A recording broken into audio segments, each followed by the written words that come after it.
आयुष्यात अशी कोणती गोष्ट राहिली का की करायची आता करायची राहिली म्हणजे फक्त मला एकच की मला पेटी वाजव, मी पेटी विकत घेतली पण मला पेटी वाजवायची होती तेवढी मात्र काय मला वाजवायला अजूनपर्यंत जमली नाही. कारण हे एक गोष्ट तुम्ही सांगाल मला असं नव्हतं वाटलं कारण की मी स्वतः गेल्या वर्षी पेटी घेतली आणि मी पण पेटीचा क्लास लावला पण मला नव्हतं माहिती तुम्ही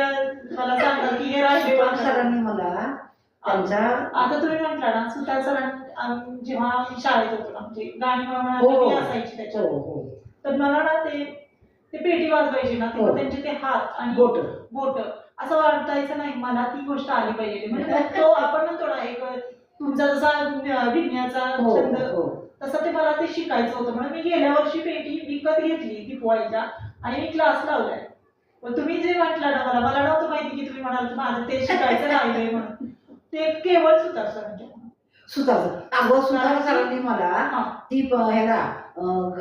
गांजवे म्हणून हे पेटीवाले त्या वैगे तिथं कुठलं तरी गाव आहे तर तिथं ते पेट्या चांगल्या तयार करतात सुतार सरांच्या ओळखीचे होते तर मला ते तिथे घेऊन गेले थोरव्यांचं आहे का थोरवे हा बरोबर वाईच्या तिकडे त्यांचं गाव आहे आणि आता तुम्हाला माहितीसाठी म्हणून सांगते मी आता पेटी विकत घेतली आहे ना ती थोरव्यांच्याकडून पण त्यांचं गाव जे आहे ना वाईच्या तिकडच्या गावामध्ये पण ते करतात आणि त्यांची सातारमध्ये पण दुकान म्हणजे स्वतः बनवतात ते. माझी पेटी पूर्ण मी त्यांना 1 महिना दिलेली बनवायला कारण की मी चौकशी केली ना पेटी विकत घेण्यासाठी. माझी विद्यार्थिनी म्हणजे मला ज्या गुरु आहेत आता त्या माझ्या मुलाच्या वयाच्या आहेत म्हणजे मला स्पष्ट सांगायचं तर त्या 11वीला मुलगी आहे आणि तिचं विशारदच्या शेवटच्या वर्षाला आहे. तर माझा भाऊ जो आहे तिच्या वडिलांचे मित्र आहे तर तो मला म्हटला की अगं दुसऱ्यांच्याकडे तू शिकायला जाण्यापेक्षा मला असं वाटतं तू तिच्याकडे शिक की मी म्हटलं काय तर नाही मला म्हटलं तू तिची पहिली विद्यार्थिनी असणार आहे म्हणजे हा पण समज होता म्हणजे आम्ही तो विचार केला नंतर त्यावेळी ती मला म्हटली की काकू तुम्ही दुसरीकडे पेटी घेण्यापेक्षा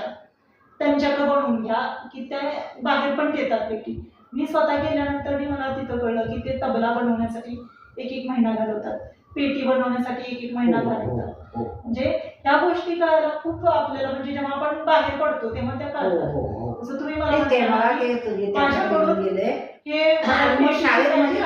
पेटी शाळेत माझी वापरायला होती. मी रिटायर होताना म्हणून तर पेटी माझी घेऊन आली घरी.